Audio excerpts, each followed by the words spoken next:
Ẹ kálẹ́, mo kí wa káàbọ̀ sí orí ètò JAMB UTME series. So pẹ̀lú ògo Ọlọ́run bá a máa mú ní kánmọ́kánmọ́. Mo tọrọ gáfárà pé a láǹfààní láti tẹ̀síwájú ẹ̀kọ́ wa lówùúrọ̀ yìí. So nítorí ẹ ká ṣe láàárọ̀ yìí a máa bẹ̀rẹ̀ ní alẹ́ yìí. Gbogbo àdéhùn lánàá nígbà tí a parí modular arithmetic, mo lá máa bẹ̀rẹ̀ binary operation.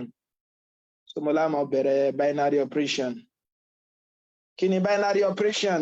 Kí dẹ̀ sì ni ìwúlò rẹ̀? Lẹ́yìn tá a bá ti parí iṣẹ́ tèmi, ó ti rọrùn fún wa láti lè ṣe ìbéèrè ó kéré pin 10 nínú àwọn ìbéèrè tí wọ́n bí wa nínú ìdánwò wa. So mo lá máa mọ̀ túmọ̀ ọ̀rọ̀ láti bí ọ̀rọ̀ ohun gangan fúnra lára rẹ̀. Ẹgbẹ́ tó bá ní kíni o, tó bá ní bathroom, a ti mọ̀ pé bath, ìwẹ̀ ní rúùmù, yàrá. Ajá sí pé bathroom yóò mọ jẹ́ ilé ìwẹ̀. Gẹ́gẹ́ bẹ́ẹ̀ náà ni binary operations. A ti mọ̀ binary o, nígbà tá a ṣe number based system. Mo ṣàlàyé fún wa pé tá a bá ti gbọ́ báyìí, ntí báyìí túmọ̀ sí náà ni pé kíni o, méjì. Ọ̀dà. Kí ni wá ní operation? Ẹ rí i pé nígbà tá a ṣe set,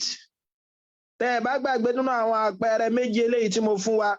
àpẹẹrẹ alákọ̀ọ́kọ́ òun náà ni kíni o, àwọn nǹkan ìwọ̀ tí a mọ̀ sí wears. Ẹ rí i pé lára wọn ni hat, a ní shirt,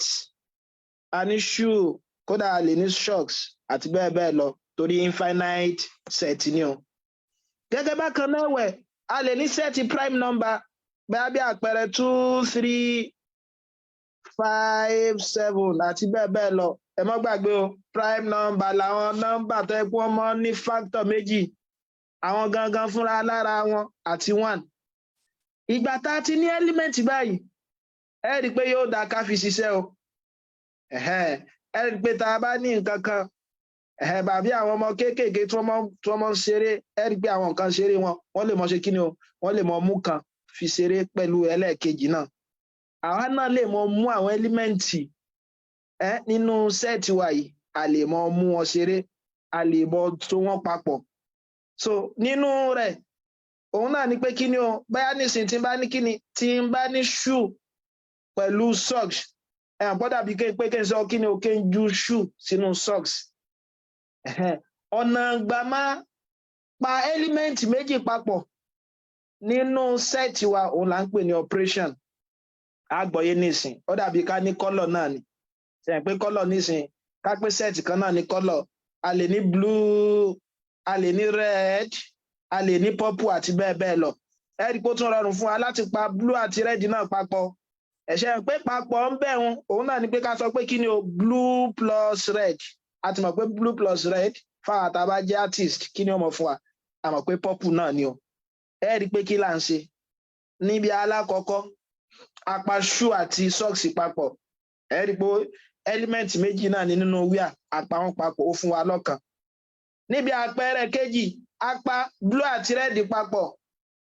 Ọ̀dà làwọn méjèèjì, ó tún fún wa lọ́dà kan. So ti yá báwọn. So kó wá tún lè jó yọ ayé kéékèèké tá a bá lọ síbi prime number báyìí náà, sẹ́ẹ̀tì kan lòun náà. Ajá sí pé tí n bá mú element méjì ń bẹ̀ òun náà, tí n bá pa wọ́n pọ̀, bẹ́ẹ̀ ni bá ní 3 plus 5, ẹ rí i pé ó fún mi ní 8. Ìmọ̀ pa ẹ́límẹ́ǹtì pọ̀ nínú sẹ́ẹ̀tì wa òun là ń pè ní operations. Ìyìn tá a fi ń pa wọ́n pọ̀ òun ni operator. Ajá sí pé plus mi ń bẹ̀rẹ̀ báyìí, operator kan ni o. Mo rò bó ti yé mi báwọn. Tẹ́ bá ṣàkíyèsí rẹ̀, mélòó là ń papọ̀? À ń pa méjì pọ̀. A pa 3 plus 5 papọ̀ ló fi fún wa ní 8. A pa blue àti red papọ̀ ló fún wa ní purple. Element mélòó là ń papọ̀ nínú set méjì. Tó bá ti jẹ́ pé ẹ̀ ń pa element méjì papọ̀ nínú sẹ́ẹ̀tì yín tó fi ń fún yín lọ́kan, òun là ń pè ní kíni o, binary operation. Operation, ṣùgbọ́n operation òun kíni o, binary ni o. Ká lọ mọ̀, a lè ní unary operator náà, à ń pè kankan ní unary operation. Àjá sí pé òun ò ní mọ ṣe kíni o, òun ò ní mọ mú element méjì mọ́, element kan ni ó mọ mú. Ara àwọn àpẹẹrẹ unary operator, òun náà níbi tí n bá ní square root, ẹ rí i pé nǹkan mélòó mọ̀ ń papọ̀ fúnnú square root, ẹ rí i pé nǹkan kan náà ni. Mo lè ní 25 yóò mọ̀ fún wa ní 5 má padà ṣàlàyé tó dáwọn tó bá àwọn unary operator lọ́pọ̀lọpọ̀ ọgbà àwọn èèwà well defined kí là ń pè ní well defined máa ṣàlàyé rẹ̀ ṣùgbọ́n àlàyé tí mo sọ bíbá yìí náà ni pé kí ni o tàbá ní binary operations òun náà ni pé operation kan ni o tá à ń ṣe nínú kí ni o ní tá a fi ń pa àwọn element papọ̀ nínú set wa ṣùgbọ́n yóò mọ̀ jẹ́ binary operation tó bá yẹ pé element méjì là ń ṣe kí ni o tó bá yẹ pé element méjì òun náà là ń pa papọ̀ tó bá jẹ́ pé element méjì là ń pa papọ̀ torí ẹ̀ ló fi jẹ́ pa àní 5 plus 4 wa 9 ni o plus binary operation ni o torí pé kí ni o ó pa 5 àti 4 papọ̀ 4 times 3 bákan náà wẹ̀ multiplication yìí náà torí ẹ̀ la fi mọ̀ pé lọ operator torí òun náà pa element méjì papọ̀ ká tún wá lọ mọ̀ a lè mọ̀ pa element kankan náà papọ̀ bí àpèjúwe ní ìsinmi lè ní 9 plus 9 18 element méjì náà la pa papọ̀ so ti wá báwọn tàbí kí ní 4 minus 2 element yẹn méjì náà la ṣe kí ni o la pa papọ̀ jẹ́ tí lè bá yé wa ká lọ mọ̀ ìyìn tá a bá pè ní operator ó gbọ́dọ̀ mọ̀ wá well defined kí ni à ń pè ní well defined ọ̀nà tó lè gbà tí ó jẹ́ òye wa yéké pé ní tí n bá ní well defined ẹja tú sí pé bí ká sọ pé nǹkan wá defined well ipe nǹkan àmọ̀túnmọ̀ rẹ̀ tó ti yá báwọn àpẹẹrẹ tí ó jẹ́ òye wa ní ẹ̀rí pé tí n bá ní umbrella kódà kí wọ́n gbé lọ Amẹ́ríkà tàbí kí wọ́n gbé lọ Kútúwéńjé ẹ̀rí pé túmọ̀ kan náà ni umbrella ń jẹ́ o so tẹ bá ní kọ́mọ ọlọ́ọ̀mọ umbrella wa tó wá dé tó fọn síbí wá tẹ ẹgbẹ́ ògbẹ́ sórí ọmọ yìí pé ṣá torí pé kí ni o umbrella lọ́bẹ̀rẹ̀ ọmọ jẹ́ àbúradà làbúradà ó mọ jẹ́ kó lóókọ mìíràn so ti yá báwọn ó wà well defined nínú àwọn tí ó wà well defined nínú àwọn nǹkan tí ó wà well defined ká tó gbé wọnú ìṣirò òun náà ni pé tí n bá ní date tẹ bá sọ fọmọ pé lọ mú déètì wá ṣe pé déètì lè túmọ̀ sí méjì a ní déètì ọjọ́ a dẹ̀ sí ní déètì tá à ń pè ní dàbínù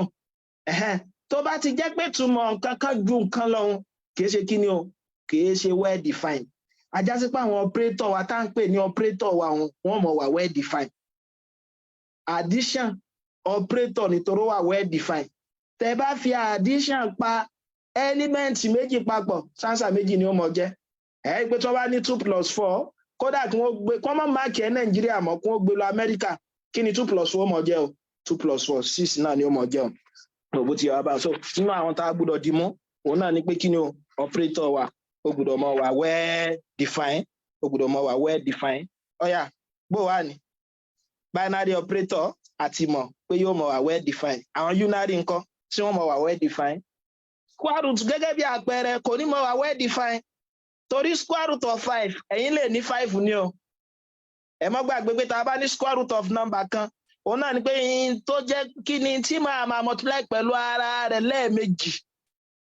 nọ́mbà tí máa multiply pẹ̀lú ara rẹ̀ lẹ́ẹ̀mejì tí ó mọ̀ fún mi ní tó wà nínú bíbá yìí ṣe pé ẹnìkan lè ní 5 torí bẹ́ẹ̀ ni ó gbà 5 times 5 yóò mọ̀ fún mi ní kíni o yóò mọ̀ fún mi ní 25 èmi náà lè tún ní -5 torí tí n bá tún multiply -5 pẹ̀lú -5 kí ni ó mọ̀ fún mi 25 náà ni ajá sí pé ánsà yìí ṣàṣo tí ánsà yìí bá ti ṣàṣo báwọn àní pè ní kíni o àní pè ní well defined operator ǹjẹ́ tẹ́lẹ̀ yẹn bá yé wa plus wa yìí o kìí ṣe gbogbo gbà ní mọ́ ń túmọ̀ sí addition tá a mọ̀ kódà nínú ìwé mìíràn gan wọ́n túmọ̀ rẹ̀ sí pé abusive of operator ni o abusive of operator ni pé ká mọ̀ pé plus òun náà ni ó mọ̀ túmọ̀ sí addition gbogbo ìgbà tó ti yá báwọn ẹ rí i pé ta sábà mọ̀ náà ni pé tí wọ́n bá ti sọ pé a plus b òun náà ni pé ká pa wọ́n papọ̀ ká rò wọ́n papọ̀ ṣùgbọ́n plus yìí wọ́n tún lè tún fi define nǹkan mi bẹ́ẹ̀ ní ìsìn tí bá ní a plus b mi kọ́ mọ jẹ́ a raised to power p ká pé mi bá define rẹ̀ báyìí tí bá sọ pé tùmọ̀ eléyìí ni kọ́ mọ jẹ́ ajá sí pé plus mi bí báyìí kò ní mọ jẹ́ ń ta sábà mọ̀ mọ́ mo rò bó ti yọ abáwọn so òun náà ni pé kí ni kò pín dandan star wa tá a máa ń pè multiplication ó lè mọ̀ jẹ́ multiplication tó bá ti jẹ́ pé wọ́n define rẹ̀ pẹ̀lú nǹkan mi that's why la fi sọ pé kí ni o binary operator yóò mọ̀ ṣe kí ni o yóò mọ̀ wà well defined binary operator yóò mọ̀ wà well defined jẹ́ tí ilé ìbáyé wa bó ni so bó la ṣe fẹ́ mọ̀ wípé operator wa bó la fẹ́ mọ̀ pé wà well defined gẹ́gẹ́ bí àpèjúwe nísìn tí wọ́n bá fún wa ní x star y is equal to square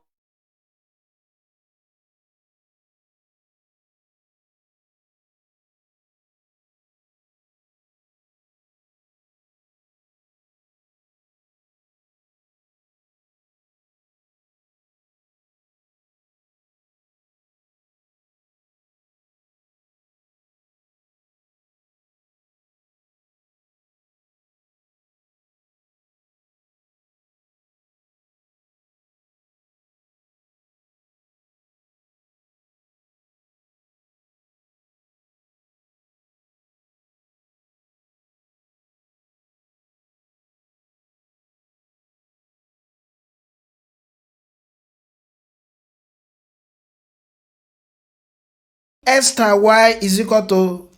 square root of xy. Mo ní túmọ̀ rẹ̀ náà ni pé kí ni o square root element alákọ̀ọ́kọ́ times element ẹlẹ́ẹ̀kejì. So ti yẹ báwọn tàbí ká kọ pé kí ni o ká kọ́kọ́ multiply element alákọ̀ọ́kọ́ pẹ̀lú ẹlẹ́ẹ̀kejì. Ẹ rí i pé tí wọ́n bá kọ xy ìtumọ̀ rẹ̀ náà ni pé kí ni o àjọṣe tó wà láàrin x àti y mi báyìí òun náà ni multiplication o. So tí wọ́n bá multiply rẹ̀ papọ̀ tán ká wá find the square root rẹ̀ so in tí mo ló túmọ̀ sí nìyẹn ajá sí pé àti mọ̀ tí binary operation yìí tó define pẹ̀lú o ọ̀yà wọ́n á ní ká wá evaluate 4 star 2 star 8 láti ṣe léyìn náà kò lè rárá so òun náà ni pé kí ni o màá máa ṣe 4 star 2 star 8 ẹ má gbàgbé order of operation wa òun náà wọlé níbí so òun náà ni pé kí ni o bracket ni màá kọ́kọ́ mọ́ ṣe so tí yà bá so yóò máa jẹ́ 4 star eléyìí ń túmọ̀ sí pé kí ni s lélẹ́yìí o eléyìí náà dẹ́ sí ń túmọ̀ sí y so pé element alákọ̀ọ́kọ́ yìí òun náà ni s element ẹlẹ́ẹ̀kejì ni y tẹ́bá dẹ̀ wo definition rẹ̀ òun náà ni pé kí ni o square root of element alákọ̀ọ́kọ́ tí ń ṣe 2 then times ṣe àgbẹ̀ wọn sọ pé tí wọn bá fi nǹkan kan sí ìtumọ̀ náà ni pé multiplication lọ́wọ́ láàrin wọn element ẹlẹ́ẹ̀kejì tí ń ṣe 8 ooo so tí wàá bá wọn so ajá sí pé tí wọ́n bá ní 3 star 4 yóò mọ̀ jẹ́ kí ni square root of 3 times 4 so tí ajá sí pé yóò mọ̀ jẹ́ 4 star square root of 16 adẹ̀tìmọ̀ pé square root of 16 kí ni yóò mọ̀ fún mi yóò mọ̀ fún mi ní 4 ajá sí pé yóò mọ̀ jẹ́ 4 star 4 ọ̀yà tá a bá tún ṣe 4 star 4 nǹkan ẹ rí i pé kí ni star kí ló define pẹ̀lú òun náà ni pé kí ni o square root of element alákọ̀ọ́kọ́ 4 times element ẹlẹ́ẹ̀kejì 4 16 ẹ pé ṣe kí ni ó wá define tó dẹ̀ wá define pẹ̀lú la ṣe so èyí tí mo ń ṣàlàyé ń bẹ̀ náà ni pé kí ni o kò pín dandan kó jẹ́ pé wọ́n ó fún wa láwọn operators eléyìí tá a ti mọ̀ ká tó lè ṣiṣẹ́ wọ́n lè fún wa lọ operator mi o kó sáà ti wà well define ká mọ ohun tí wọ́n define rẹ̀ pẹ̀lú ẹ rí i pé nísìnyí báyìí ìka gbogbo alamọ ìka o àmọ́ nàka ìka tá a máa ń nà ṣàìpọ́ nítumọ̀ níbòmí fáwọn èèyàn tó bá jẹ́ pé bí odi àbáwọn tó jẹ́ ọ̀yáyá tí wọn ò gbọ́rọ̀ ó sá ní nǹkan kan tí wọ́n fi sọ fún ọ pé tá a bá nàka yìí in tó túmọ̀ sí lélẹ́yìí ìka eléyìí in tó túmọ̀ sí lélẹ́yìí mo rò bó ti yọ abáwọn so òun náà ni à ń pè ní kíni òun là ń pè ní wọ́n ti define rẹ̀ wọ́n ti define pé tá a bá nà kábàá yìí tó túmọ̀ sí lélẹ́yìí náà gẹ́gẹ́ bẹ́ẹ̀ náà làwọn ọ̀yá wa ń lé náà pé tí àwọn ọ̀yá wo bá fẹ́ ká ṣe nǹkan kan àbí wọ́n bá wà lọ́dọ̀ àlejò kí ni wọ́n ṣe o rí i pé ojú ni wọ́n fi kó wa mọ́lẹ̀ pé wọ́n ṣe bẹ́ẹ̀ kìí ṣe pọ́rọ̀ ni wọ́n sọ ṣùgbọ́n wọ́n ti define ojú a sì ti mọ ohun tó túmọ̀ sí lágbègbè wa ọ̀dà tí wọ́n bá yé wa o eléyìí náà ń kọ́ ẹ ò béèrè mìíràn if s star y is equal to y minus x plus 3 in tí wọ́n define léyìí pẹ̀lú léyìí kí ni ìtumọ̀ eléyìí star ń bí báyìí wọ́n define rẹ̀ pẹ̀lú pé kí ni o y yìí pé element alákọ̀ọ́kọ́ rẹ̀ o element ẹlẹ́ẹ̀kejì rẹ̀ o ìtumọ̀ náà ni pé element ẹlẹ́ẹ̀kejì minus bracket s star 3 so ajá sí pé tí bèrè bá sọ fún mi kí n find the 5 star minus 7 sí n kọ́kọ́ mọ̀ pé kí ni o kí ni element alákọ̀ọ́kọ́ mi kí ni element ẹlẹ́ẹ̀kejì mi ibi tí n bá ti rí element alákọ̀ọ́kọ́ màá máa gbé sínú definition mi náà, ibi tí bá ti rí element ẹlẹ́ẹ̀kejì màá máa gbé sínú definition mi náà. ẹ rí i pé n tó ṣe déédé pẹ̀lú element alákọ̀ọ́kọ́ mi báyìí 5 ni o, n tó ṣe déédé pẹ̀lú element ẹlẹ́ẹ̀kejì mi báyìí o -7 ni o. ọ̀yà tá a bá gbé sí nǹkan ajá sí pé ọmọ jẹ́ -7 minus 5 plus 3 mo rò bó ti yé mi báwọn yóò máa jẹ́ kí ni -7 minus 8 -7 minus 8 is equal to -15. ẹ dákun sóyè wa, so òun náà ní kí ni òun là ń pè ní operators. ìgbà tí lẹ́yìn bá ti yé wa àti mọ̀ tí mo binary operations o, àti mọ̀ pé operation náà ní pé kí ni o ká máa mú ẹ́límẹ́ǹtì ká mọ̀ so wọ́n pọ̀ ní kí ni nínú set. tá a bá ṣe báyẹn àti mọ̀ pé binary àti mọ̀ pé operation ni. ṣùgbọ́n tó bá yẹ pé element tá à ń so papọ̀ tó bá yẹ pé méjì ni wọ́n àníyàn ọmọ jẹ́ kí ni o yóò mọ̀ jẹ́ binary operation. káwa lọ mọ̀ binary operation yìí ó láwọn òfin oríṣiríṣi eléyìí tó dìrọ̀ mọ́ tí a mọ̀ sí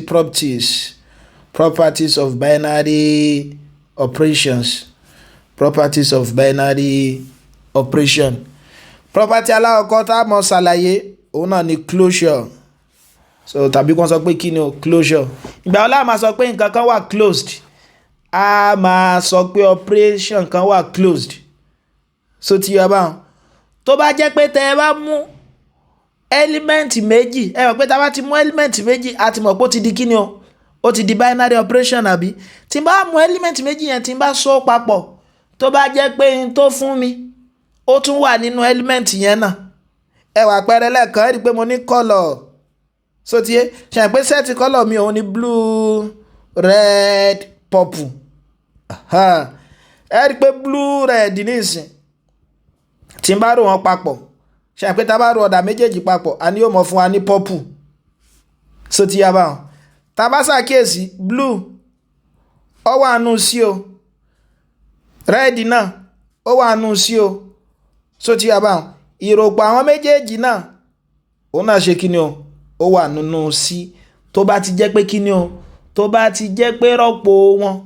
ó fún wa ní tó jẹ́ pé ó tún wà nù set yẹn náà ajá sí pé operator yẹn bí báyìí yóò a mọ̀ pé ní a mọ̀ sọ pé wà closed. so ti yẹn bá wọn so bóyá nísìnyí tó bá yẹ pé blue plus red mi nísìnyí tó bá jẹ́ green ajá sí pé operation yóò wà close. kí ló tí òjò close torí tí ó mọ fún mi nírọ́pò blue àti green àti red tí ń ṣe green kò sínú kíni o kò sínú set yìí. so ti yé mi báwọn so kò sínú set yìí kó lè yé wa. ẹ pé tí n bá ní èmi tó bá jẹ́ 2 3 4 5 6 7 so ti yé mi báwọn ẹ rí pé 2 ń bẹ nú he o. so ti yé 3 náà ń bẹ nú he o. so ti yé mi báwọn ṣùgbọ́n tí bá wọ́n pé ẹ̀jẹ̀ ń pa 6 rẹ̀ tí bá ní 2 times 3 kí ni 2 times 3 ò fún mi yóò mọ̀ fún mi ní 6 ṣé 6 ń bẹ nú he 6 ò sí nú he ajá sí pé ìgbà tí ò fi 6 nú he hàn á máa sọ pé multiplication wa ń bí báyìí kò wà close, it is not closed. so kí ni túmọ̀ closure báwọn ọ̀nà ni pé kí ni o a set A on which binary operations star is defined. tẹ́ ẹ bá fẹ́ kọ́ lọ́dọ̀ báyìí kan lè kọ́ pé A so náà ni pé set A ni o operation tó sì define níbẹ̀ ni. so tí ẹ bá wọn so is called closed a máa sọ pé ó wà closed nígbà wo nígbà tó bá jẹ́ pé kí ni o tó bá jẹ́ pé for every eléyìí ni pé for every tẹ́ bá fẹ́ kọ́ for every ní mathematics eléyìí ni pé for every A B in A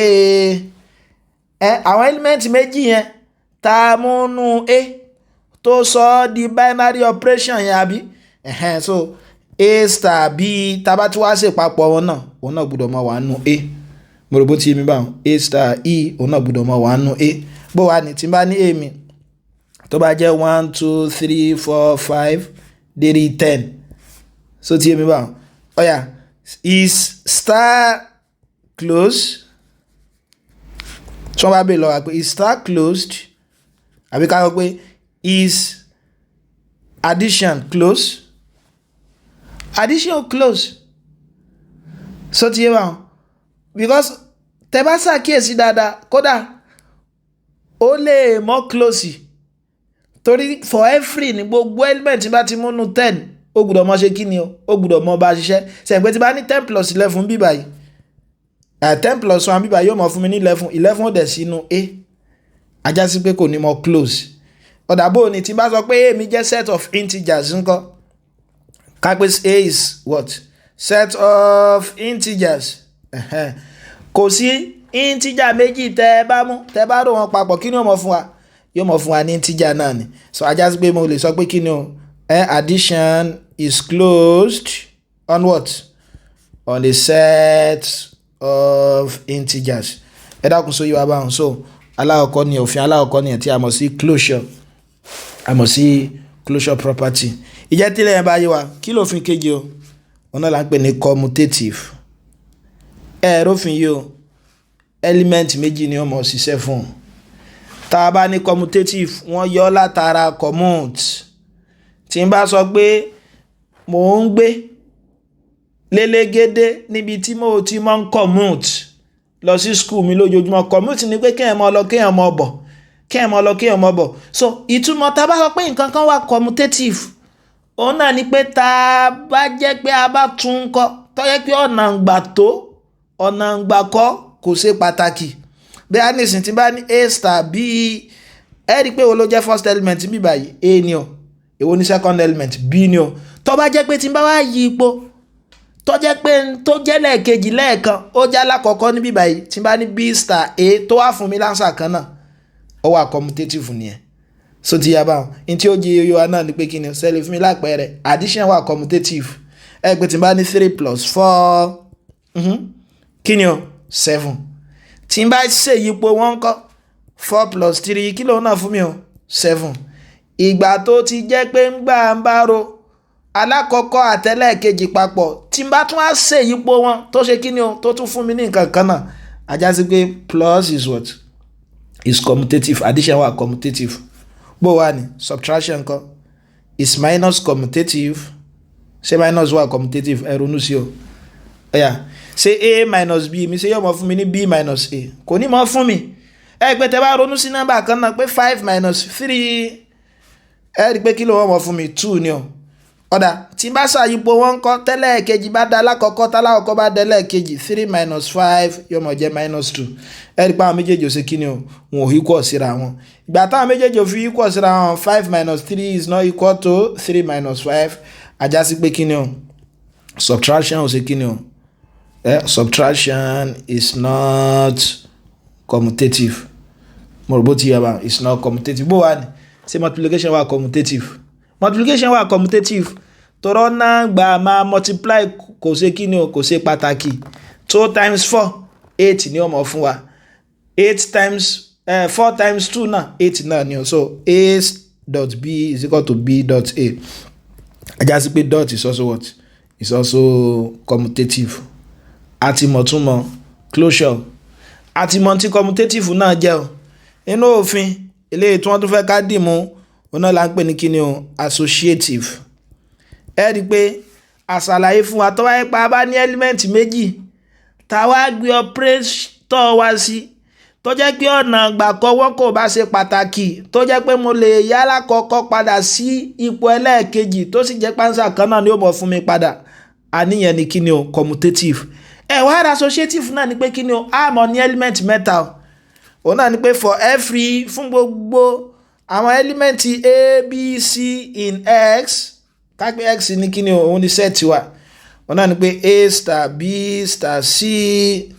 so tí èmi bá wọn is equal to what a star b star c ìpọ́n náà gbà tó léyìí ó ṣe kíni o ó papọ̀ torí léyìí nísìn mo tún kọ́ bírákẹ́tì tí mo kọ ní bíbáyìí méjì gbẹ̀yìn ló kó sínú eléyìí tí mo kọ bíbáyìí méjì aláwọ̀kọ́ ló kó sínú tá a bá ṣe tó wáyé pé ánsà kan náà ló fún wa báwọn ajá sí pé kí ni o ajá sí pé ó wà associative ni sáwá lè ronú sí ẹjẹ́ ń bè lọ wa is addition associative tí wọ́n bá bè lọ wa pé is operator addition operation of addition associative sọ́wọ́ associative ọ̀yà ẹja dán o a plus b plus c ó wà associative òun náà ni ó máa fún wa ní a plus b plus c so ti rà bó la ṣe mọ̀ bẹ́ẹ̀ ẹ kàn ronú number ẹ rí pé tá bá fẹ́ proof ẹ̀ gangan òun náà ni pé arbitrary element náà lẹ́fì mọ́ ṣe constant náà lẹ́fì mọ́ ṣe o ìdí tí mo fi mọ̀ pé ó ṣe kí ni ó jẹ́ kankan náà bíbáyé náà ni pé kí ni b plus c tí n bá rò papọ̀ mọ́ a so tí báwọn tẹ́ bá ti ro nǹkan méjì ẹ ti kọ́kọ́ ro nǹkan méjì papọ̀ kẹ́ wá rò mẹ́lẹ̀ kẹta ẹ rí pé ó papọ̀ mọ́ kẹ́ tún kọ́kọ́ ro nǹkan aláwọ̀kọ́ mẹ́lẹ̀ kejì kẹ́ tó rò mẹ́lẹ̀ kẹta òun náà ni pé 1 plus 2 plus 3 òun náà mọ̀ dọ́gba pẹ̀lú kí ni 1 plus 2 plus 3 mo rò bó ti ń bá so ilé ọmọ jẹ́ 1 plus 5 àbí 3 plus 3 ẹ rí pé ó jẹ́ kí ni ó jẹ́ 6 ajá sí pé addition mi ó wà associative addition is associative mo bí agbálá èèyàn yé bó wà ní subtraction kọ́ ṣé subtraction wà associative subtraction náà ní wà associative torí a minus b minus c kò ní mọ fún mi ní kíni o a minus b minus c ẹgbẹ́ tẹ́ bá mú nọ́mbà mẹ́ta ṣé tí n bá lọ pé 1 minus 2 minus 3 ṣé yóò mọ fún mi ní kíni 1 minus 2 minus 3 tó bá ti jẹ́ pé ọ̀nà ìgbà tó yẹn tó bá ti ṣe pàtàkì ajá sí pé kọ́ wà associative ni torí mo ti mọ̀ pé lè ọmọ jẹ́ 1 minus 1 minus 1 minus 3 yóò mọ̀ jẹ́ 1 plus 2 ilé ọmọ jẹ́ minus 4 ilé ọmọ jẹ́ 3 ilé ọmọ jẹ́ minus 4 sẹ́yìn pé wọ́n ṣe kíni o wọn ò dọ́gba ajá sí pé kíni o associative ni bó ni multiplication kọ́ multiplication náà wà associative torí 2 times 3 times 4 ó papọ̀ mọ́ kíni o 2 times 3 times 4 ilé ọmọ jẹ́ 2 times 12 is equal to 6 times 4 2 times 12 ẹ rí pé 24 ni àwọn méjèèjì 24 ni àwọn méjèèjì ìjẹ́ tí ilé ìbáyé wa nínú àwọn tí wọ́n tún fẹ́ ká dì mọ́ òun náà ni distributive property ẹ dákun Sunday àti mọ̀túnmọ̀ closure aláàmà pé nǹkan ní closure tó bá jẹ́ pé tí n bá mú element méjì nínú sẹ́ẹ̀tì kan tí n bá so wọ́n papọ̀ tó ń fún mi ní tó jẹ́ pé ó tún gbẹ́nu sẹ́ẹ̀tì yẹn ó wà closed commutative ni pé tí n bá ní element méjì hàn tó wá jẹ́ pé n bá yí àwọn ọ̀nà àgbà tó wọ́n tí n bá yí wọn po tó sì tún fún mi ní nǹkan kan náà padà ó wà closed nìyẹn o associative ni pé tó bá jẹ́ pé mẹ́ta ni tí mo wá yí wọn po tó tún fún mi ní nǹkan kan náà bó wá ní distributive ńkọ́ ìyẹn máa sọ pé nǹkan kan wà distributive òun náà ni pé kí ni operator méjì láàmọ́ ní o ẹ pa associative àti commutative operator kan lá ní so tí ẹ bá fún wọn fún distributive a máa ní operator méjì báyìí kápá ní operation méjì báyìí gẹ́gẹ́ bí àpẹẹrẹ táwa define on S so tí ẹ bá a máa sọ pé kí ni star is distributive over numblance lè a máa sọ pé star wà distributive tó bá jẹ́ pé kí ni o tí n bá ní a star b c tó wá jẹ́ pé mo ṣe kí ni mo open bracket mi tí mo wà ń fún àwọn kí ni ilé ọ̀kọ̀ọ̀kan ẹ rí i pé tá a bá ń ṣe kí ni tá a bá ń multiply out náà bí ká ní irú nǹkan báyìí 3 4 plus 5 ṣe pé tá a máa sọ ní pé 3 times 4 àbí plus 3 times 5 so tí bá eléyìí náà mo jẹ́ kí ni o a star b numblance a star c mo rò bó ti yá bá wọn so òun náà ní kí ni o là ń pè ní distributive ẹ rí i pé tẹ bá ṣàkíyèsí pẹ̀lú àpẹẹrẹ eléyìí tí mo ṣe ń bí báyìí kí ló ṣẹlẹ̀ á rí i pé multiplication is distributive over addition so tí bá wọn multiplication is distributive over plus bó la ṣe mọ̀ wọn náà ní pé tí n bá ní a b plus c ṣe ń pé multiplication lélẹ́yìí ó wà distributive torí mo lè distribute yẹ yóò máa jẹ́ a times b plus a times c so eléyìí là ń pè ní kíni distributive property ẹ dákun Sunday so òun ni ẹ nínú àwọn tí wọ́n tún fẹ́ ká dì mú tá a máa lò láti fi ṣiṣẹ́ dáadáa òun náà ní kíni o identity element ẹ dákun ẹ jẹ́ ká gbọ́ yìí o tí wọ́n bá sọ pé identity element a máa pe element kan ní identity tó bá jẹ́ pé tí n bá operate yẹ mọ́ element kan tó wà fún mi ní element yẹn padà so tí bá okay a closed set S under a binary operation star ṣe pé báyìí mo láti lè mọ́kọ́ agbọ́dọ̀ set wa gbọ́dọ̀ mọ́ close so tí báyìí ó dẹ̀ gbọ́dọ̀ mọ́ ní kíni o a gbọ́dọ̀ mọ̀ ní binary operation tí ó define nínú rẹ̀ pé tí bá ní S star so tí èmi báyìí tó bá jẹ́ pé e mi tí mo ń pè ní identity element yìí òun là sábà máa ń pè ní identity element tó bá wà nínú X tí a náà dẹ̀ ṣe kí ni o tí a wà nínú X pé a yìí ń bẹ nínú X ìyẹn náà ni pé àwọn méjèèjì ń bẹ nínú X mo bó ti ń bá wọn tó yẹ pé tí n bá mọ operate yìí pọ̀ mọ́ a tó wà fún mi ní a padà ajá sí pé yìí o là ń pè ní kí ni identity element ṣé kò yé wa ọ̀yà ẹja wálẹ̀ díẹ̀ kápẹ́ bá ní addition ìtumọ̀ identity element under addition tá a máa ń pè ní additive identity a lè ní additive identity ni pé kí ni o identity element under addition ìtumọ̀ náà ni pé kí ni o kí ni mo rò mọ́ a tí ó mọ̀ fún mi ní a padà kí lá máa rò mọ́ a tí ó mọ̀ fún mi ní a padà 0 tẹ̀yàn pé tí bá ní 0 plus a tàbí a plus 0 kí ni ó mọ̀ fún mi a náà ni tó bá yẹ pé a ń dàrú kí lẹ́ mọ̀ rò mọ́ 10 tí ó mọ̀ fún wa 10 padà 0 ìtẹ́ ẹ bá máa rò mọ́ nọ́mbà kan tí mo fún yín nọ́mbà ń padà òun ni identity element so a tún ní multiplicative identity náà tàbá ní multiplicative identity pẹ̀lú àlàyé tí mo ṣe ń bẹ̀rẹ̀ náà òun náà ni pé kí ni o kí ni máa multiply pọ̀ mọ́ kí ni o nọ́mbà kan tí ó mọ̀ fún mi nọ́mbà ń padà kí ni máa multiply pọ̀ mọ́ a tí ó mọ̀ fún mi ní a padà ẹ rí i pé 1 ni mo rò bó ti yá bá òun náà ni pé kí ni identity element yẹn pé kí lá máa operate pọ̀ mọ́ element kan tí ó mọ̀ fún wa ní element yẹn padà káwá lọ mọ̀ identity element wa yóò wá unique o ọyọ̀ kan náà ni wọ́n nínú set ẹ rí i pé ìta máa rò pọ̀ mọ́ nọ́mbà kan tí ó mọ̀ fún wa nọ́mbà kan míì padà òun náà ni 0 ni kò bìkítà gbogbo nọ́mbà yóò tẹ́ ẹ bá rí kẹ́ ẹ mú wa kò bá jẹ́ positive kò bá jẹ́ negative ìtẹ́ mọ̀ rò mọ́ tí ó mọ̀ fi fún yín nọ́mbà wọn padà a ti mọ̀ pé kí ni o a ti mọ̀ pé 0 ni so la fi mọ̀ pé additive identity ẹ̀dá kan jẹ́ àdì mọ́ adẹ̀ni multiplicative identity pé kí láà máa multiply pọ̀ mọ́ nọ́mbà kan tí ó mọ̀ fún wa nọ́mbà wọn padà ǹjẹ́ kí lèyàn bá yé wa nínú ta tó fẹ́ ká gbọ́ yé o òun náà ni inverse àti mọ̀ identity o lẹ́ẹ̀kan sí identity ni pé kí ni máa operate pọ̀ mọ́ kí ni o pọ̀ mọ́ element kan tí ó mọ̀ fún mi ní element yẹn padà so in tí mo operate pọ̀ mọ́ a tó fún mi ní a padà ń bí báyìí òun náà ni kí ni identity element mi so ti yá báwọn so tá bá ní inverse ni pé kí ni máa operate pọ̀ mọ́ element kan tí ó mọ̀ fún mi ní identity ẹja gbé wálẹ̀ díẹ̀ tá bá fẹ́ àti mọ̀ additive identity kí la mọ̀ sí 0 àbí sẹ́yìn pé 0 la máa rò mọ́ nọ́mbà kan tí ó mọ̀ fún mi ní nọ́mbà ọ̀hún padà so ti bá additive inverse ni pé kí ni máa rò mọ́ nọ́mbà kan tí ó mọ̀ wá fún mi ní identity sẹ́yìn pé identity element under addition sí 0 ni kí la máa rò mọ́ a tí ó fi fún wa ní a padà sẹ́yìn pé minus a ni minus a ń bíbá yìí ò là ń pè ní kí ni ò là ń pè ní identity element under addition so ti bá so tàbí ká pè ní kí ni additive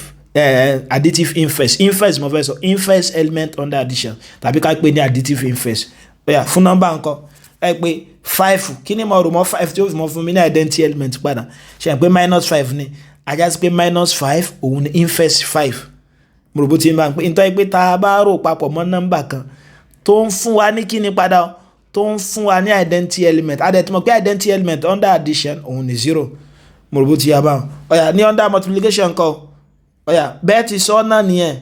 òun náà ni pé kí lá máa multiply pọ̀ mọ́ a tí ó mọ̀ fi fún wa ní identity element under multiplication kí dẹ̀ ní identity element under multiplication òun náà ni 1 kí ní máa multiply pọ̀ mọ́ a tí ó mọ̀ fún mi ní 1 padà òun náà ni 1 over a ẹ̀dá kún sóyè wa báyìí so òun là ń pè ní kíni o òun là ń pè ní inverse a máa pè lé ní multiplicative inverse káwá lọ́mọ́ gbogbo ẹ́límẹ́ǹtì kọ̀ọ̀kan ló ní inverse tiẹ̀ ṣùgbọ́n identity kan ní ó máa wà nínú sẹ́ẹ̀tì kan ṣùgbọ́n gbogbo ẹ́límẹ́ǹtì ní sẹ́ẹ̀tì kọ̀ọ̀kan gbogbo wọn ló ní kíni o ló ní inverse wọn mo rò bó ti ń bá wọn ẹjẹ́ tuntun sọ lẹ́ẹ̀kan sí tàbá ní identity ni pé kíni máa operate pọ̀ mọ́ ẹ́límẹ́ǹtì kan tí ó fi mọ́ fún mi ní ẹ́límẹ́ǹtì yẹn padà a star e is equal to a bẹ̀tà bá ní inverse a máa ń kọ́ pẹ̀lú a inverse báyìí òun náà ni pé kí ni máa operate pọ̀ mọ́ element kan tí ó fi mọ́ fún mi ní identity element padà mo dẹ̀ sọ fún wa mo ní ní additive identity wa òun ni 0 torí mo ti mọ̀ pé kí ni mo rò pọ̀ mọ́ nọ́mbà kan tí ó mọ̀ fún mi ní nọ́mbà wọn padà 0 náà ni 5 plus 0 òun ni ó mọ̀ fún mi ní 5 adẹ̀ ní additive inverse náà ni pé kí ni máa rò pọ̀ mọ́ nọ́mbà kan tí ó fi mọ̀ fún mi ní identity element padà negative so ti yé báwo so ti yé mo dẹ̀ sọ fún wa identity element ó wà unique ṣùgbọ́n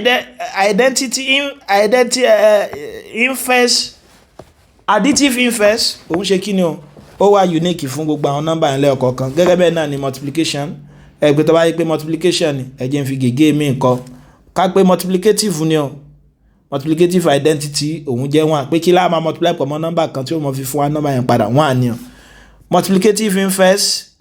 kí ni máa multiply pọ̀ mọ́ element kan tí ó fi mọ̀ fún mi ní identity ẹ pé 1/5 nìyẹn so ti yọ abáwọn ọ̀yà jẹ́ tẹ́lẹ̀ ẹ̀ bá yé wa àti mọ̀ closure àti mọ̀ commutative o àti mọ̀ associative o kódà àmọ́ distributive mo dẹ̀ ṣàlàyé tí a ń pè ní inverse àti kíni o àti identity ó yẹ jẹ́ ká ṣe iṣẹ́ kan ẹ̀wòrú iṣẹ́ yìí o JAMB ni o ìbéèrè JAMB ni o ìbéèrè náà ló bá yìí pé a binary operation is defined on a set of real numbers. A binary operation is defined on the set of real number by definition relay. S star y is equal to s raised power y. S star y is equal to s raised power y for all real values of x and y. If s star s is equal to x, find the possible value of x. No, it might be no 2 lele. So if s star 2 is equal to s, find the possible value of x. And the binary operation. And the about the binary operation, you money be to define, but one lo define set of real number. Àti mọ̀ real number wá jẹ́ mo ti ṣàlàyé fún wa pé real number ni àwọn náà ní tó kó gbogbo integer sínú gbogbo rational number sínú àti gbogbo irrational number mo rò bó ti yé wa báyẹn ọ̀yà wọ́n á fún wa ní operation wa àti mọ̀ pé operation wa gbọ́dọ̀ mọ̀ wa well defined and s star y is equal to s raised power y mo lẹ́yìn ọkọ̀ tú sí Yorùbá náà kí ni ìtumọ̀ eléyìí ní Yorùbá òun náà ni pé kí ni o element alákọ̀ọ́kọ́ yìí kó mọ ọrú element ẹlẹ́ẹ̀kejì ajásí pé tí n bá ní 1 star 2 bí báyìí so tí n bá ní 1 star 2 bí báyìí kí ni 1 star 2 yẹn mọ̀ jẹ́ pé 1 gbé element alákọ̀ọ́kọ́ mọ ọrú ẹlẹ́ẹ̀kejì yóò jẹ́ 1 square ọ̀dà tẹ́ bá ní 5 star 3 nǹkan kí ni ó mọ̀ jẹ́ o 5 raised power 3 so ìbéèrè wa sọ fún wa pé ká pé s star 2 mi bá jẹ́ x kí ni x yóò mọ̀ jẹ́ mo dẹ̀ ti mọ̀ pé x star 2 mi pẹ̀lú tí wọ́n sọ pé ó jẹ́ òun náà ni pé kí ni o kálá kọ́kọ́ ó mọ ọrú ẹlẹ́ẹ̀kejì ajásí pé lè yóò mọ̀ fún mi ní kí ni x squared àbí is equal to x sẹ́yìn pé mo sì lè sílẹ̀ síwájú sí yóò jẹ́ x squared minus s is equal to 0 kí ló kọ́ mọ́ bẹ́ x ni o s minus 1 is equal to 0 s is equal to 0 or s minus 1 is equal to 0 kí ni máa fún mi s is equal to 0 or s is equal to 1 ajásí pé s mi lè jẹ́ 0 s mi dẹ̀ sì lè jẹ́ 1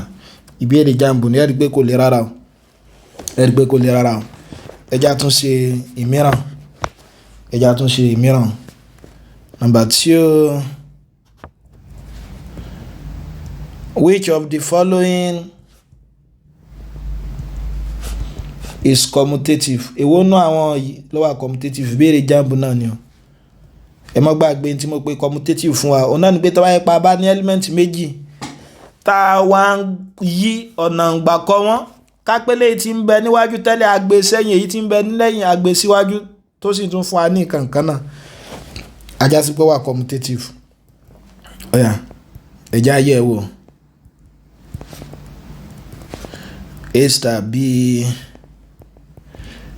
b plus 1 2 nínú ọ̀nà tó lè mọ yá wa tá a bá ń ṣiṣẹ́ òun náà ni pé àwọn distractor àgùlé kọ́kọ́ mọ yọ wọ́n dànù a ti mọ̀ pé kó lè kọ́kọ́ jẹ́ ilé iná so àti mọ̀dí tí ó fi lè kọ́kọ́ jẹ́ eléyìí òun náà ni pé kí ni o eléyìí ní ìsìn kò kó product sínú sẹ́yìn pé +1 ni tàbí n tó lè jẹ́ oyi interflate tètè yé lélẹ̀ nísìnyí báyìí àti mọ a star b o ẹ̀yà kí ni b star a ó jẹ́ b star a náà ni pé kí ni o ṣe pé tí operation yìí wá define náà ni pé kí ni alákọ̀ọ́kọ́ +2 times ẹlẹ́ẹ̀kejì àjásígbélé náà máa alákọ̀ọ́kọ́ tí ń ṣe b by +2 times ẹlẹ́ẹ̀kejì yóò jẹ́ b +2a ṣé a +2b sọ papọ̀ mọ́ b +2a wọn ò papọ̀ ọ̀yà eléyìí ńkọ́ a star b ẹ mọ̀ pé tó define pẹ̀lú náà ni pé kí ni alákọ̀ọ́kọ́ plus ẹlẹ́ẹ̀kejì minus product alákọ̀ọ́kọ́ àtẹlẹ́ẹ̀kejì ọ̀yà mo lè tóun náà kọ pé b star a yóò máa jẹ́ kí ni alákọ̀ọ́kọ́ b plus a minus product alákọ̀ọ́kọ́ àtẹlẹ́ẹ̀kejì b a ṣe é pa sí lè tún kọ addition wà commutative náà yóò jẹ́ a plus b minus ab so ti yé mi báwọn so ẹ rí pé ó ṣe kí ni ó papọ̀ ajá sí pé à ń sàlélẹ̀ tẹ́ bá ṣàkíyèsí c òun wà commutative a star b jẹ́ a square plus b kí ni ìtumọ̀ rẹ̀ ń Yorùbá máa square alákọ̀ọ́kọ́ plus ẹlẹ́ẹ̀kejì ajá sí pé b star a ńkọ́ àti pé ká square alákọ̀ọ́kọ́ b square plus a ẹ rí pé àwọn méjèèjì ṣe kí ni wọn papọ̀ mọ́ra wọn ẹ lè yẹ ẹlẹ́ẹ̀kẹrin náà wo a star b fún wa ní kí ni o a times b plus 1/2 ẹ pé tẹ́ bá fẹ́ tú òun náà sí Yorùbá òun náà ní pé kí ni o alákọ̀ọ́kọ́ times ẹlẹ́ẹ̀kejì plus 1/2 so ajá sí pé b star a náà mọ̀ jẹ́ kí ni alákọ̀ọ́kọ́ times ẹlẹ́ẹ̀kejì plus 1/2 ṣe pé wọn ò papọ̀ so ti bá wọn so ajá sí pé eléyìí nìkan ló ṣe kí ni eléyìí nìkan ló tọ́ eléyìí nìkan ló tọ́ ǹjẹ́ tẹ́lẹ̀ yẹn bá yé wa ọ̀yà bò ní ẹ̀jẹ̀ tó fọ alápẹ̀rẹ̀ mìíràn ìbéèrè wáìkì ìbéèrè JAMB náà ni wọ́n ní 2 binary operation is defined on a set of real numbers.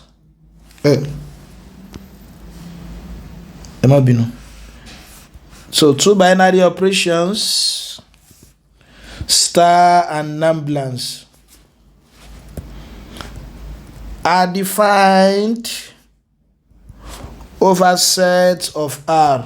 Ẹgbẹ́ òun náà ni pé tí wọ́n bá ló define báyìí a lè kọ́ báyìí òun náà ni pé set wà ní real number ni o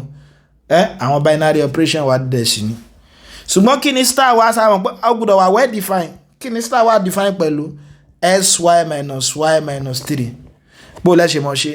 òun náà ni pé kí ni alákọ̀ọ́kọ́ times ẹlẹ́ẹ̀kejì minus ẹlẹ́ẹ̀kejì minus 3 so ajá sí pé tí bá ní 5 star 3 ń bí báyìí kí ni ó mọ̀ jẹ́ alákọ̀ọ́kọ́ times ẹlẹ́ẹ̀kejì minus ẹlẹ́ẹ̀kejì minus 3 so ẹ mọ̀ tún sí Yorùbá báwọn so tí ń bá wọn so kí ni numblance wá define pẹ̀lú 1s numblance y is equal to xy plus y minus 1 pé alákọ̀ọ́kọ́ times ẹlẹ́ẹ̀kejì plus ẹlẹ́ẹ̀kejì minus 1 ajá sí pé 5 numblance 3 kí ni ó mọ̀ jẹ́ alákọ̀ọ́kọ́ times ẹlẹ́ẹ̀kejì plus ẹlẹ́ẹ̀kejì minus 1 ẹ dákun ṣe àgbọ̀ yìí báwọn ọ̀yà kí dẹ́ni ìbéèrè wa sọ gangan ìbéèrè wa sọ pé kí ni find ọ̀yà 2 numblance 3 star 4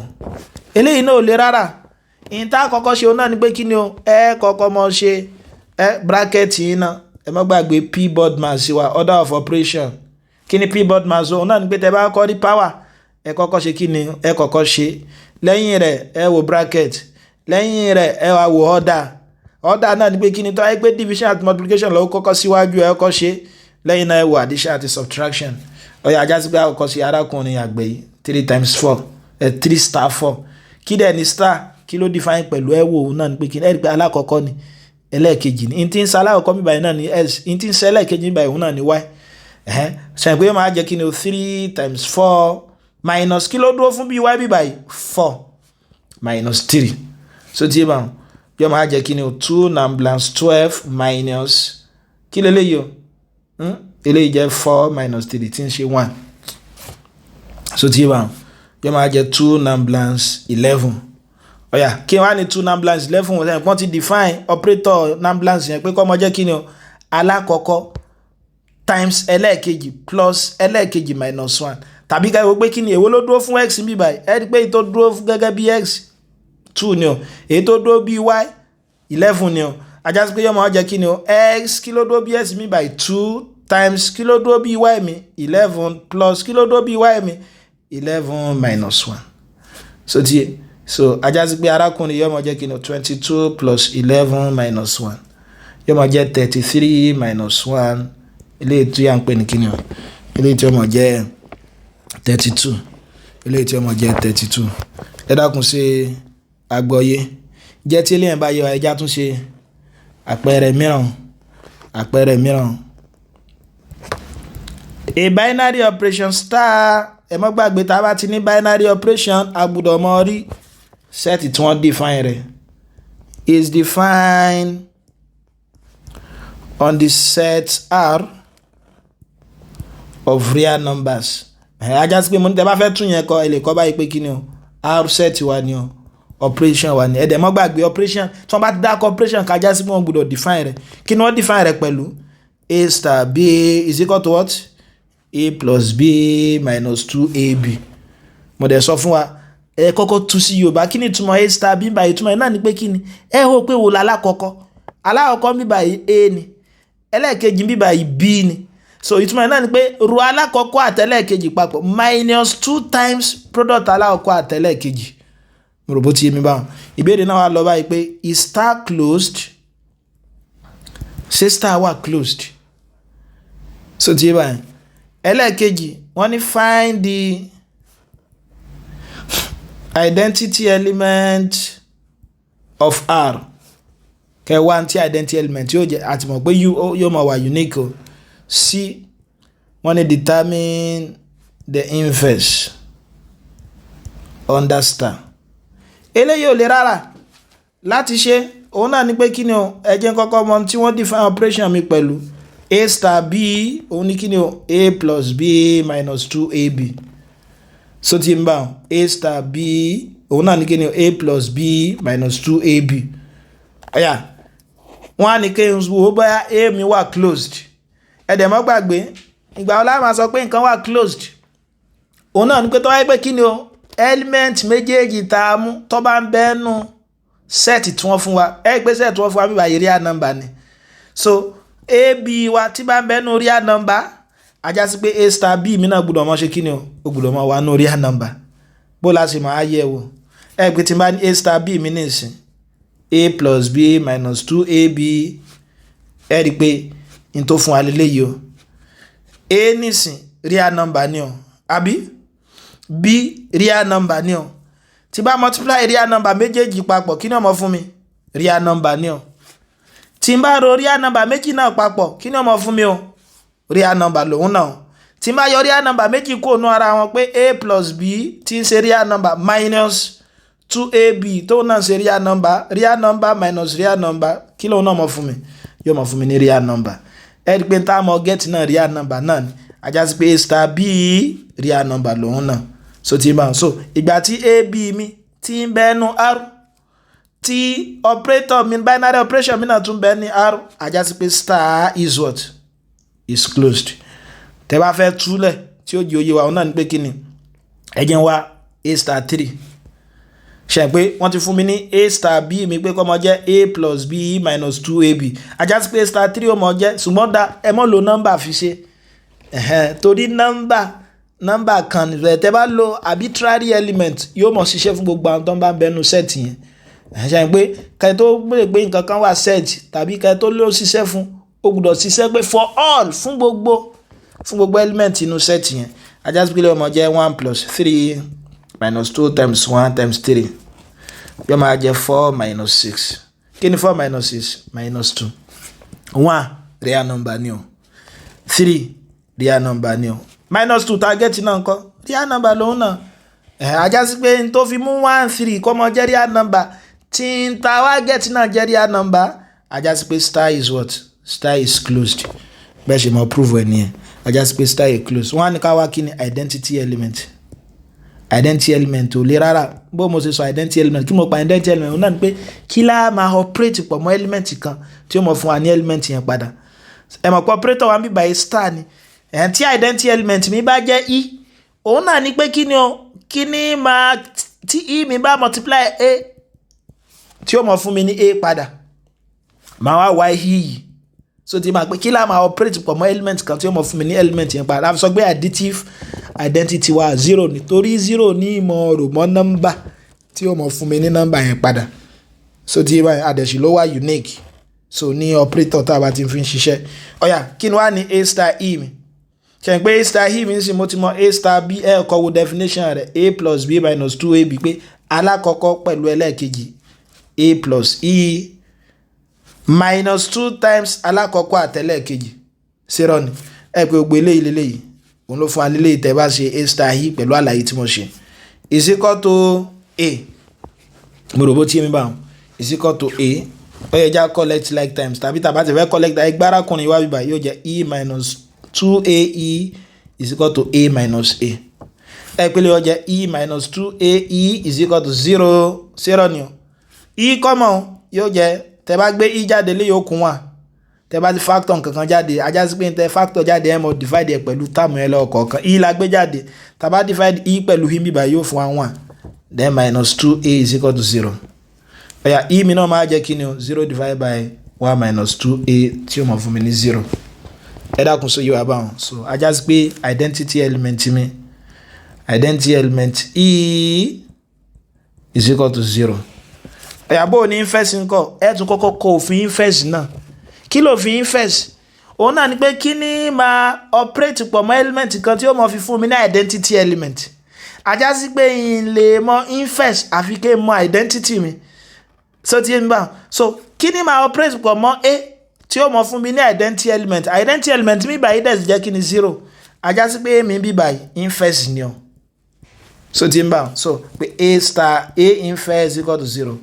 kí ni a star a inverse yóò mọ̀ jẹ́ ẹ̀dẹ̀mọ́ gbàgbé pé wọ́n ní a star b wa kí ni wọ́n á fi define rẹ̀ a plus b minus 2ab pé alákọ̀ọ́kọ́ plus ẹlẹ́ẹ̀kejì minus 2 times alákọ̀ọ́kọ́ àtẹlẹ́ẹ̀kejì so ajá sí pé lè náà mọ̀ jẹ́ a plus a inverse minus 2a inverse equal to 0. ẹ dákun so yóò wá báwọn ọ̀yà mo lè collect like time mi o ajá sí pé lè ọjẹ́ a inverse minus 2a inverse is equal to minus a 0 ni kí ló kọ́ mọ́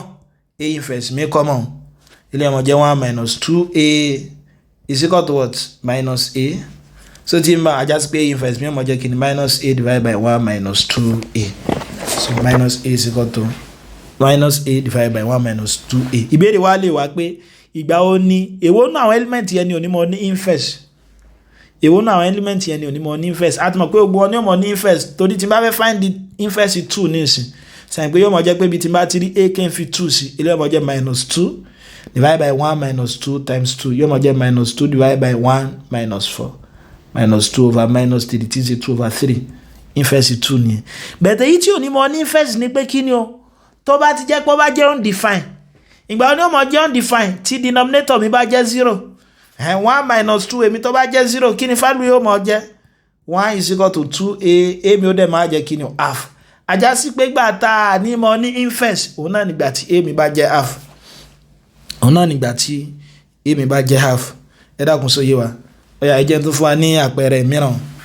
so yóò gbà lórí módúlò sẹ́yìn pé mo gbádùn lánàá pé máa ṣe èyí tó jọmọ́ módúlò fún wa wọ́n ní if s equal to 2 4 6 8 and a star b is the multiplication modulo 10 is the multiplication modulo 10 wọ́n fún wa ní set yẹn àbí ìbéèrè wa sọ pé kí ni o draw an operation table ẹ̀pà ya operation table náà lánàá b one is the set 2 4 6 8 closed ẹ má gbàgbé bá a ṣe mọ́ ṣe close àbí under this operation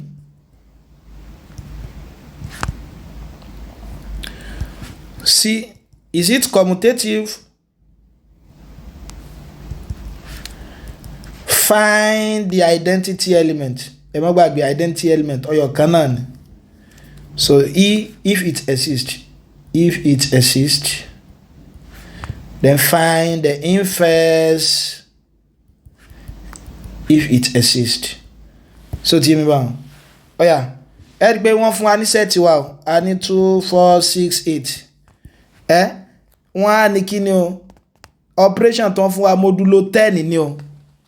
ajá sí pé set mi tá a bá fẹ́ ya operation table wa pẹ̀lú àlàyé tí mo ṣe lánàá àwọn alákọ̀ọ́ báyìí 2 4 6 8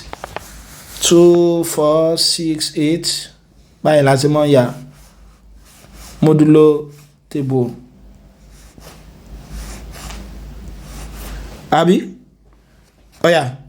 àwa gbé operator wá sí wọ́n ní modulo 10 kí dẹ̀ sí ní modulo 10 òun náà ni pé kí ni o tí n bá multiply mo gbọ́dọ̀ mọ ní tí ó mọ jẹ́ residue 10 tó bá ti ṣe déédé pẹ̀lú 10 tàbójú 10 lọ màá máa divide ẹ̀ pẹ̀lú 10 màá máa kọ remainder ṣe ń pé n ta kọ́ ní modulo lánàá nìyẹn so ajá sí pé ẹja máa multiply 2 times 2 eléyìí jẹ́ 4 2 times 4 8 2 times 6 12 ni o ó ti ju 10 lọ àdẹ̀ gbọ́dọ̀ ní 10 tàbí tó ju 10 lọ residue yẹn ó máa bẹ̀ láti 0 sí 9 torí modulo 10 mo ti ń ṣiṣẹ́ ajá sí pé máa ní kí ni o 12 divided by 10 1 remainder 2 remainder rẹ̀ ni máa kọ ilé yóò jẹ́ 2 2 times 8 16 wọ́n aláàrí kí ni remainder rẹ̀ yóò jẹ́ 6 sáàgbọ̀ yìí 4 times 2 8 àlèkọ́ o torí modulo 10 tá bá ní modulo 10 nọ́mbà tí ó máa wà modulo 10 òun náà ní 0 1 2 3 4 5 6 7 8 9 4 times 4 16 ó ti jù lọ kò sínú bíbá yìí màá tún dínkù ilé yóò jẹ́ 6 remainder rẹ̀ 4 times 6 24 kí ni remainder rẹ̀ ó jẹ́ tí bá divide ẹ̀ pẹ̀lú 10 ilé ọmọ jẹ́ 4 4 times 8 32 kí ni remainder rẹ̀ ó jẹ́ tí bá divide ẹ̀ pẹ̀lú 10 2 ẹ̀dá so yóò àtó 32 divided by 10 yóò jẹ́ 3 remainder 2 6 times 2 12 ilé náà ó jẹ́ 2 6 times 4 24 tá bá divide ẹ̀ pẹ̀lú 10 kí ni remainder rẹ̀ ó jẹ́ 4 6 times 6 jẹ́ 36 tí bá divide ẹ̀ pẹ̀lú remainder rẹ̀ ó jẹ́ 6 6 times 8 48 remainder ilé ọmọ jẹ́ 8 8 times 2 16 yóò jẹ́ 6 32 yóò jẹ́ 2 8 times 6 48 48 divided by 10 4 remainder 8 so tí yé mi báwọn so 4 remainder 8 8 times 8 64 ilé yóò jẹ́ kíni yóò jẹ́ 4 modulo table wa lílé 1 is the set closed ẹ rí pé gbogbo ohun tá à ń ṣe gbogbo àwọn tí mò ń ṣe kíni o nínú gbogbo àwọn kíni tí mo operate papọ̀ gbogbo àwọn possible number tí mo operate pẹ̀lú ara wọn ẹ rí pé tí mò ń get náà nínú bó ló wà ẹ pé nínú bíbá yìí náà ló wà ẹ dẹ̀ mọ́ gbàgbé pé definition closure wa náà ni pé kíni o tí bá mú element méjì ká pé a b nínú x mi tó á jẹ́ pé a star b mi náà ó fún wa nínú x bẹ̀ ká pé mo multiply méjì papọ̀ nísìn mo á lọ get bí 50 ṣe pé 50 ní bíbá yìí ká pé 50 lélẹ̀ àbí eléyìí jẹ́ 20 ṣé 20 ń bẹ nínú set wa 20 ò sínú set wa ajá sí pé àmà ní kò close bẹ̀ gbogbo àwọn tá a mú tá a fẹ́ papọ̀ nínú kíni o nínú table yìí ẹ rí pé òun náà ní tún bẹ nínú set yẹn àbí sáà rí nǹkan kan tí ò sí nínú target tí ò sí nínú set yẹn kò sí ajá sí pé ó ṣe kíni o ó wà closed hence so modulo 10 is closed ẹ lè kọ́kọ́ for example sí pé eg 2 4 kí ni 2 times 4 fún wa so 2 times 4 rí pé ó jẹ́ 8 which is also in what which is also in next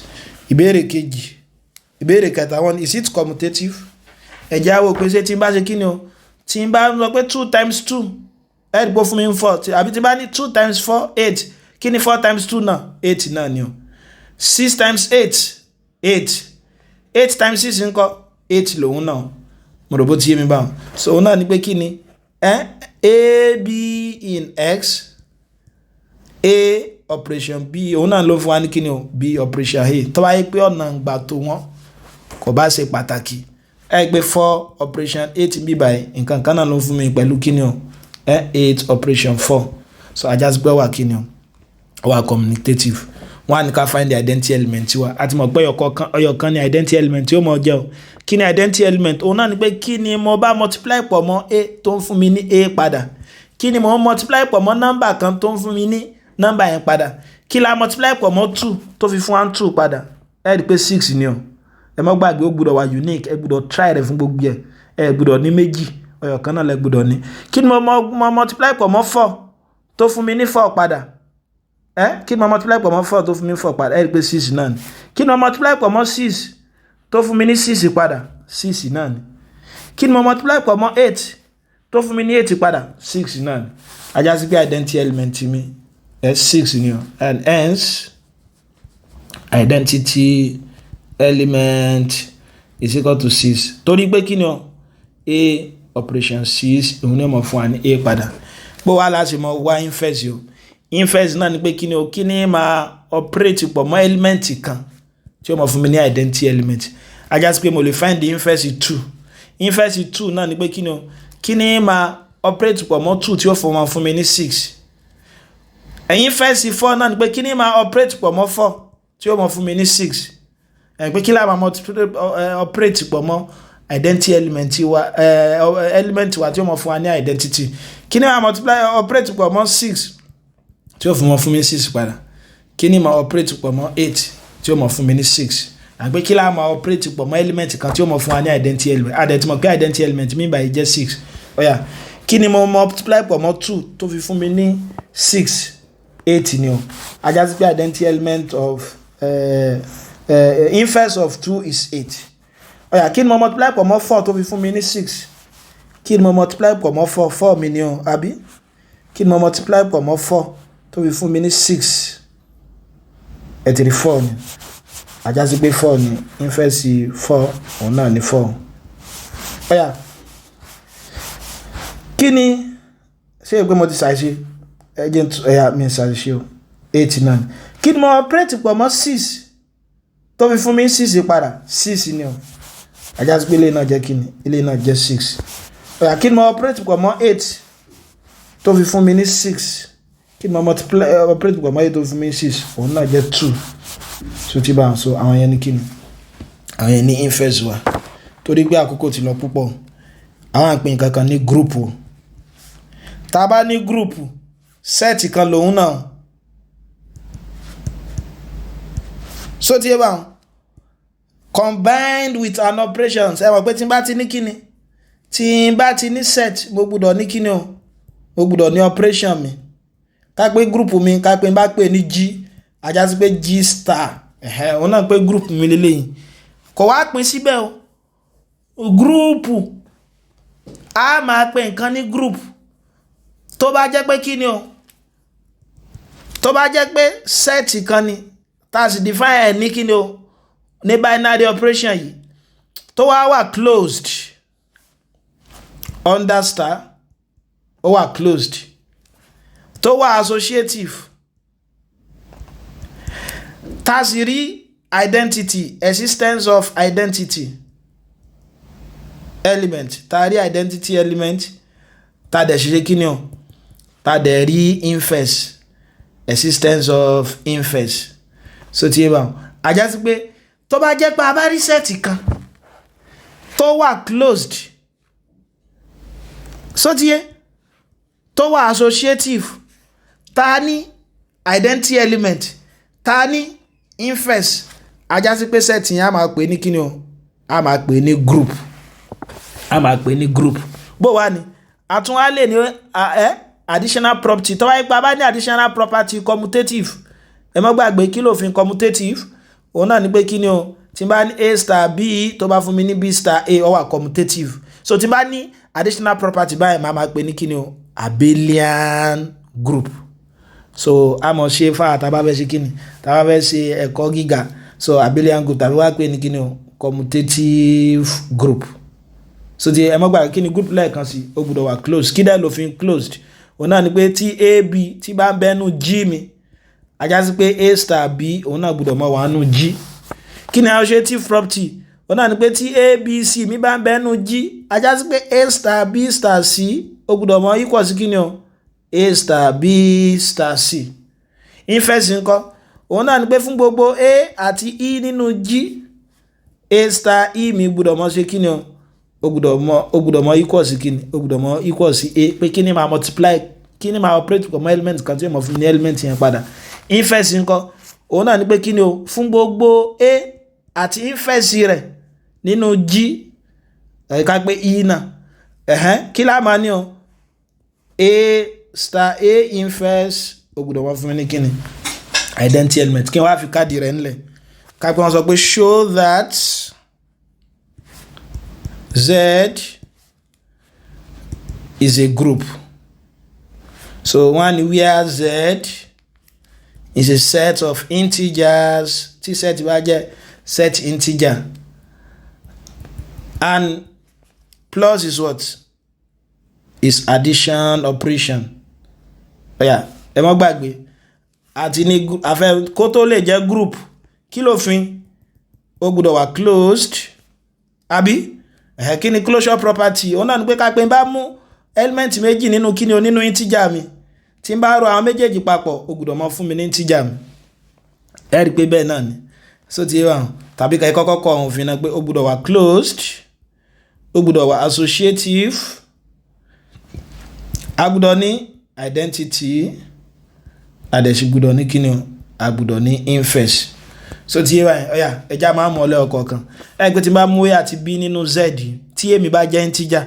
tí b mi náà bá jẹ́ integer tí n bá ro integer àti integer papọ̀ kí ni ó mọ̀ fún mi integer náà ni ajá sí pé wọ́n wà closed ẹ̀kọ́ á lè mú example wá ṣùgbọ́n dákẹ́ mọ́ fi arbitrary element láti fi mọ́ proof ẹ̀ so náà ni pé kí ni o so tí 2 mi bá jẹ́ integer tí 3 mi náà bá jẹ́ integer so 2 plus 3 kí ni ó mọ̀ fún mi 5 kí ni 5 náà jẹ́ integer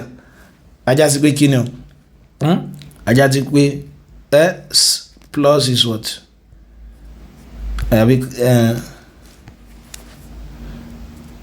is closed. So Jimba. So Z is closed.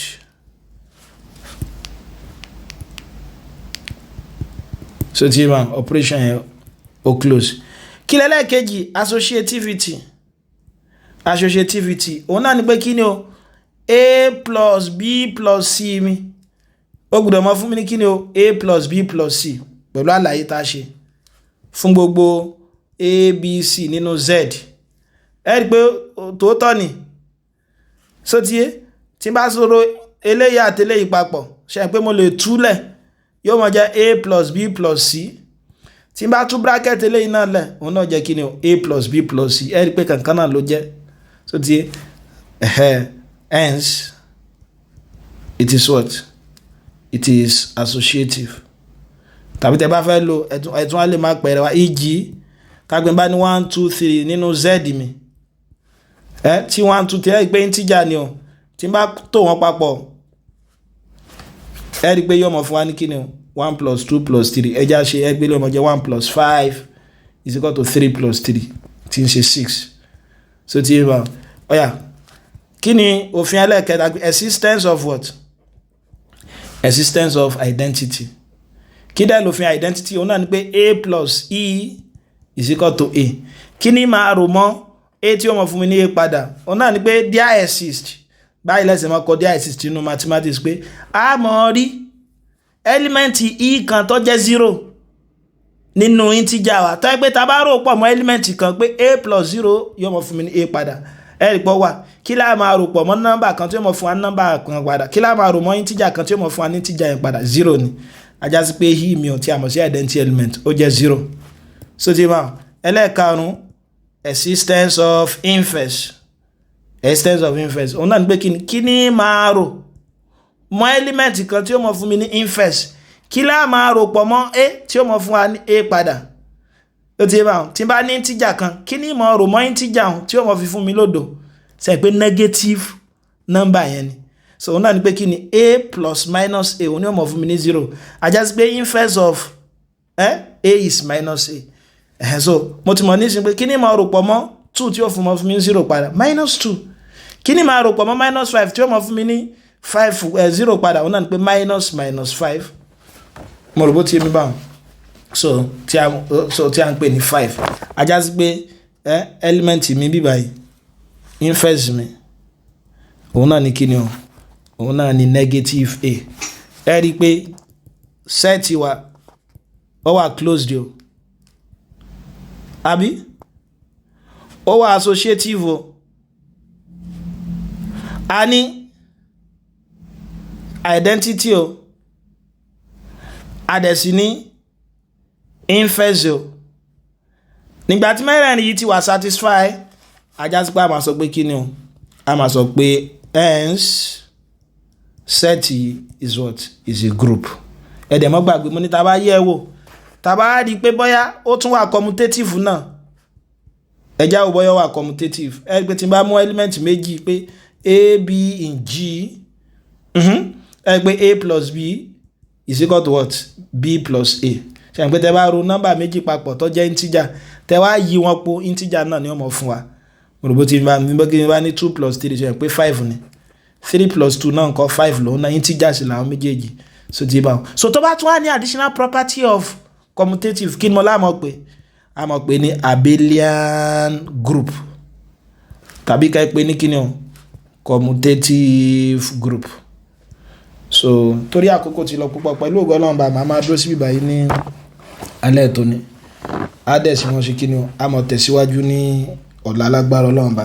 kí la kọ́ lè ní ọ̀nà ní binary operation a sọ pé tá a bá mú ẹ́límẹ́ǹtì so nínú kí ni o so nínú sẹ́ẹ̀tì wa tá a fi ń tò wọ́n papọ̀ kó fi fún alẹ́ ọ̀kan àlọ́ operation ni o ṣùgbọ́n tí operation tí intan tó papọ̀ yẹn bá ti jẹ́ méjì binary operation ni wọ́n a sọ àwọn property oríṣiríṣi fún operation inú wọn náà ni pé yóò máa wà closed yóò máa wà associative so tí bá wọn so tá bá ní closure ni pé tẹ́ bá mú element méjì nínú set yẹn tẹ́ tò wọ́n papọ̀ tẹ́ operate wọ́n papọ̀ ní tí ó mọ̀ fún wa òun náà mọ̀ jẹ́ tó wà nínú kíni o tọ́jọ́ mọ̀ ọgbẹ́ set yẹn commutative òun náà ni pé kíni o tó bá jẹ́ pọ́ náà gbà tó àwọn element méjèèjì yẹn tí ò bá ṣe pàtàkì bẹ́ẹ̀ a plus b òun náà tún túmọ̀ sí b plus a àṣàlàyé associative náà bẹ́ẹ̀ tó wọ́n á gbá pé mẹ́ta àṣàlàyé identity òun náà ni pé kí lẹ́ẹ̀ máa operate pọ̀ mọ́ element kan tí ó mọ̀ fún ní element yẹn padà àṣàlàyé inverse pé kí lẹ́ẹ̀ máa operate pọ̀ mọ́ element kan tí ó mọ̀ fún ní identity mo dẹ̀ ṣàlàyé pé set kan tó bá jẹ́ pé kí ni o tó bá wà closed tó wà associative tá a sì ní identity element tá a dẹ̀ sì ní inverse òun láà máa pè ní group tó bá tún wà commutative náà a máa pè ní kí ni o a máa pè ní abelian group ìjẹ́ tí eléyàn bá yé wa a máa pàdé ní ọ̀sẹ̀ tó ń bọ̀ ẹ ṣé púpọ̀ tí ẹ darapọ̀ mọ́ ètò ó dìgbà.